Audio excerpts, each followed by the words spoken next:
Eu não seguia religião nenhuma, nem de crente, nada, não queria nem ouvir essas coisas. Muita gente pregou pra mim, eu nem ouvi, não queria nem ver. Criticava e tudo. Mas aí as coisas começaram a mudar. Eu comecei a sentir um vazio, sentir uma coisa estranha. Quando eu ia às festas, essas coisas, eu chegava em casa e tudo bem, não acontecia nada. Às vezes acontecia muita coisa ruim, né? Eu era da bagaceira mesmo. Aí eu até perguntava pra minha esposa, mas não aconteceu nada, não estou sentindo um remorso, uma coisa, como se eu tivesse feito alguma coisa de errado. Mas não era nada. Assim, não tinha feito nada, não sei não, mas era um vazio que eu sentia. Eu sentia que não era um completo. E passou os anos, tudo foi arrochando essa coisa, esse remorso, e virou uma coisa muito ruim mesmo, mas quando eu vi que não tinha mais para onde eu ir, procurando soluções erradas, indo em igrejas erradas, aí foi em casa mesmo que eu aceitei Jesus. Em casa mesmo eu não tinha mais o que fazer não, estava com um pensamento de louco, coisa que não existe.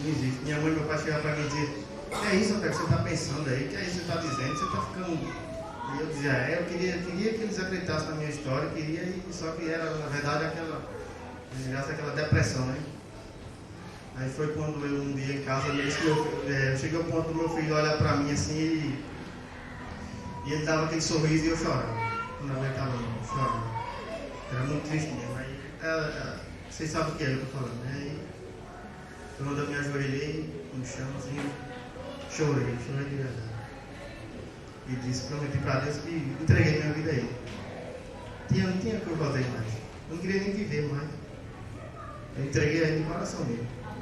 Entreguei e disse que se Ele, como se fosse assim, se meu Deus não resolver isso, não me ajudar, eu não posso fazer mais nada. Eu saía que nem louco, viajava assim, sem rumo. Saía que nem louco. Não tem o que fazer. Meu comércio caindo. Minha vida toda se acabando tudo. Dívida, tudo se acabando. Eu estava doente. Não estava normal. Desmotivado para tudo? Para tudo. Eu não cheguei nenhum momento de querer tirar minha vida, mas eu pensava assim, esse mundo podia acabar logo. Podia acabar logo. Podia acabar logo. Aí foi que quando eu entreguei para Jesus mesmo, de fé mesmo. Era a única coisa que eu tinha, que era essa felicidade de entregar minha vida para Deus mesmo. Então eu entreguei, naquela hora que eu entreguei de coração, eu senti logo um alívio. Assim, aí fazia uns 4 anos que eu não dormia de futuro, não, só fazia, cochilava, a noite só que eu pegava e acordava, não dormia. À noite acordava, aí deu logo um sono, ela dormiu um sono bem bom mesmo. Quando eu acordei, eu cheguei na frente do computador, assim, era onde eu via tudo, as dívidas, as coisas. Não foi nem só isso, foi tudo. Até uma doença que eu criei, eu mesmo. Uma coisa crescendo na minha cabeça, eu vou morrer, coisa de louco mesmo. Aí quando eu acordei desse sono, aí eu vi que eu tava todo errado, eu cheguei para minha esposa e disse, dele. Que é isso que eu estava fazendo da minha vida? Eu estava doido. Que é isso? Deus já tinha me libertado, né? Poxa, tá tudo certo, eu que estava errado. E eu vendo a solução, eu vendo que eu estava com a faca e o queijo na mão para poder comer. Eu disse, não existe não. Aí pronto, desse dia para cá, aí eu disse, eu vou agradar a Deus, eu vou fazer o que Deus manda. Aí fui para a capela. Quando eu cheguei lá na capela, eu vou logo dar o dízimo. Aí quando cheguei lá, ela disse, porque seu nome, quando que idade você nasceu, tudo a sua família todinha, o nome do outro filho que eu tenho, que foi que eu dou de tudo a ele, nunca deixei de dar, tenho um filho. Aí eu comecei a participar mesmo, ia todos os domingos. No início foi tudo. Me cadastrei lá naquele negócio que a partir do momento que eu assinei aquele negócio ali, eu vi que não era certo. Poxa, vai saber quanto eu dei, minha idade, o dia tudo que eu nasci, meu aniversário, tudo. É um banco, meu amigo. Aí eu disse, não. Aí eu disse, não,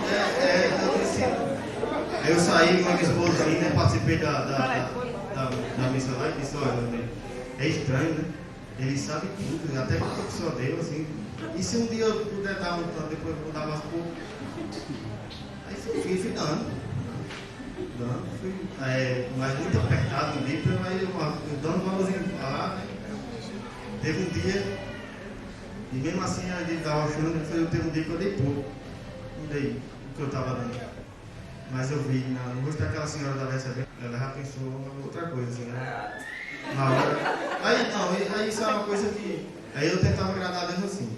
Mas passou uns dias, eu comecei a não querer ir mais. Queria ir, mas não me sentia bem lá dentro. Eu chegava lá, quando eu chegava lá, eu sentia aquela coisa assim, era. O que é que eu estou fazendo ali? Era assim. Aí de repente chegou um rapaz até conhecido meu. Ele passou quase 2 horas com a mão dentro de uma caixa, sabe? Aí, como é que eu vou me concentrar? Como é que eu vou orar ali? Vendo que eu não sei nem o que aquele rapaz está fazendo, não sabia nem quem é que estava ali dentro daquela caixa. Aí eu achava estranho, aí eu comentava e dizia, eu peço perdão a Deus. Ela dizia, não sei, eu estou só falando. Aí depois eu recebi um convite para ir para outra igreja.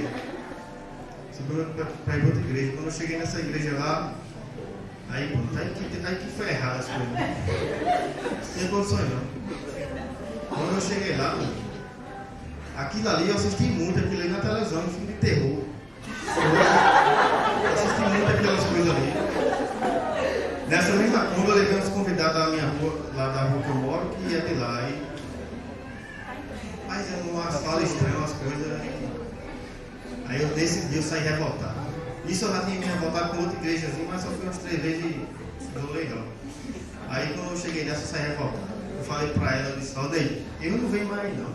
Não venho nada. Ela disse, peço perdão a Deus. Não, eu pedi perdão. É bom que você vem pra mim ficar mais calmo, né? Aí eu disse, eu pedi perdão por isso aí que eu estou escutando. O rapaz chegar, olhar para uma parede e dizer que Deus está ali, no canto de parede. Vocês levantem suas mãos, que eu vou jogar ele agora. Desse jeito, eu sou crente, eu não posso chegar. Eu vou aqui desse lado, aí jogava. A minha esposa estava lá, jogava. A Espírito Santo aqui no meio, tem uma bola de boliche.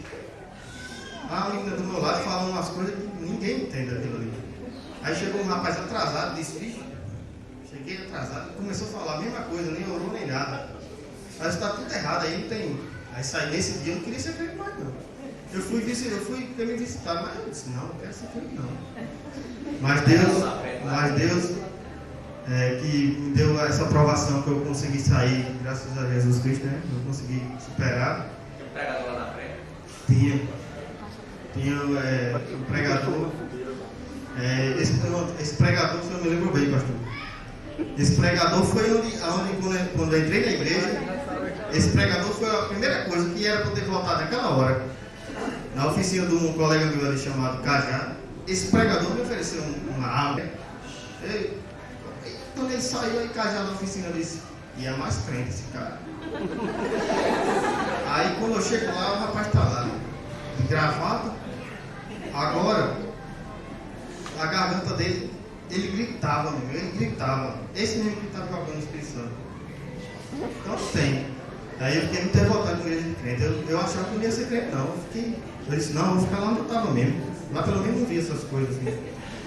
Aí a sorte foi que Deus mandou o irmão André, ele trabalha comigo e ele sempre dizia, Deus, lá na nossa igreja não é isso aí que você está dizendo não. Não é isso aí.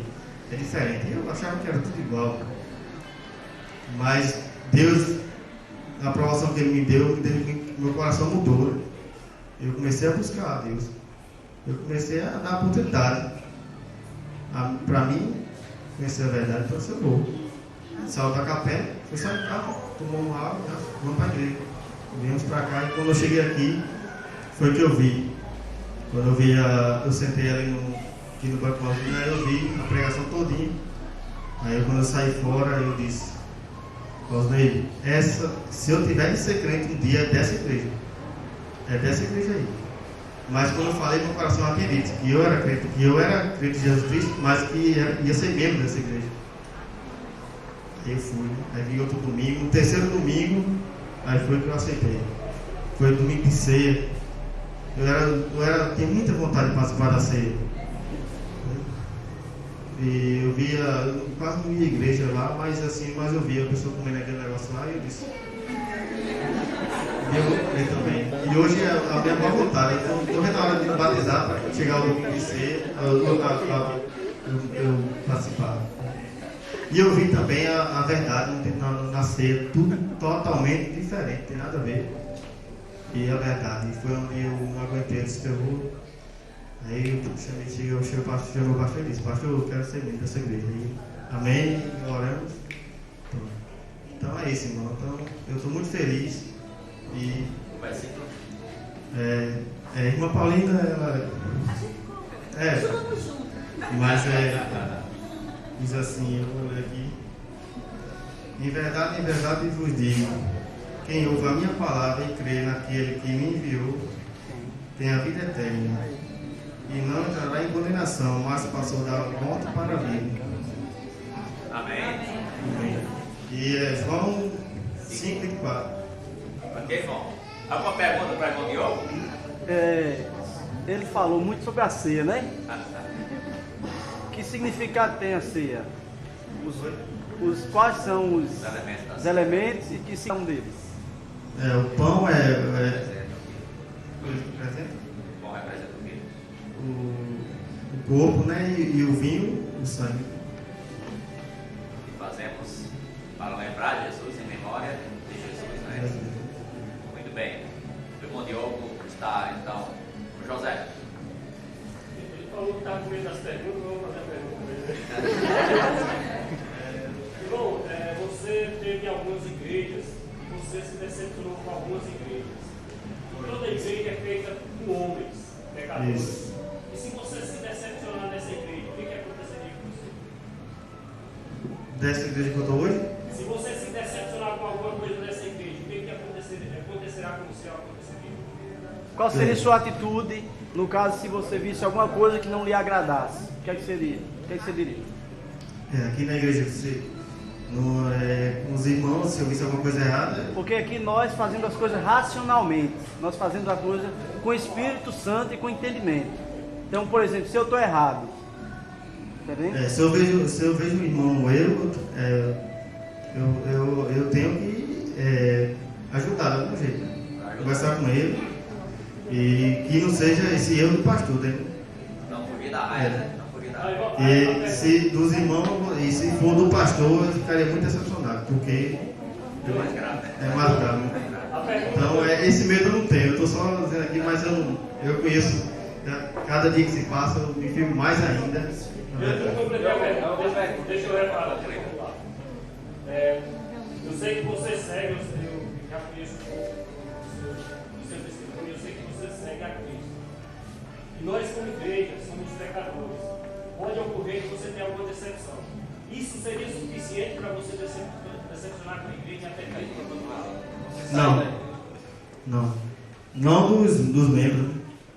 Eu ia tentar conversar com o pastor mesmo e com outros membros do diácono para resolver. Então tem gente mas você será corrigido, né? Será corrigido. Agora eu digo aqui na presença do pastor, não o pastor. Se o pastor, veja o pastor pregando uma coisa ou ensinando alguma coisa errada, aí sim. Eu aceitei Jesus dentro da minha casa, não foi em igreja nenhuma. Então, se eu vejo que eu estou no canto que o pastor está ensinando errado, então eu ficaria decepcionado. Eu acho que nunca deixar de ser crente, jamais, mas deixaria de ser membro da igreja. Mano, uma coisa assim que eu fiquei muito feliz quando você falou isso agora. Você disse, eu aceitei em minha casa, não a igreja, sim. Claro que a igreja é o corpo, somos nós. Exato. E assim, sempre que o irmão deve lembrar e deve nos lembrar, que na verdade todos nós aqui somos seres humanos, e assim, a gente não deve estar, claro, se espelhar, né, nos manuais, né, sempre assim, seguir, mas lembrando uma coisa, que como somos pecadores, então somos sujeitos a cair. Na verdade, não foi pecado, mas até mesmo o pastor Soares. Então, porventura, assim, um dia, né, que assim, a Bíblia fala, né, maldito o homem que confia no homem. Então, sempre ter um cuidado, porque mais cedo ou mais tarde poderia nos decepcionar. E até mesmo o pastor, porque ele também é homem. E assim a gente deve compreender, não é verdade? Então, como eu fico feliz, você disse, né, eu aceitei em minha casa. Então, assim, até isso é importante, né? Tem que levar em consideração. O que eu quero falar sobre o pastor que eu falei é a doutrina, é aquela coisa que eu vi nas outras igrejas, e aqui eu não tenho medo disso aí, não. E na realidade faz a diferença, né, irmão? Quando um membro da igreja está errado, que foi uma queda, e quando é uma prática da igreja que aceita coisa errada. Exatamente. Então a diferença é essa. Mas eu não tenho esse medo aqui, mas se acontecer, que nunca vai acontecer, que vocês todos aqui não vão deixar, nunca vai acontecer. Nem o pastor, eu acredito muito nele, então não vai. Mas se for daquele jeito, eu não entro. Naquelas igrejas eu não participo, não. E um crente sem igreja é muito difícil. Eu digo pelos irmãos de Araruna. Teve um até que falou em comprar um terreno aqui para vir para morar aqui por causa da igreja. É difícil um crente sem igreja, mas se for, se for uma igreja daquelas, eu prefiro ficar dentro da minha casa. Melhor. Tá certo, meu irmão? Ok, Deus abençoe. Pode sentar. E a sua esposa, irmã Rosineide, vai chegar para fazer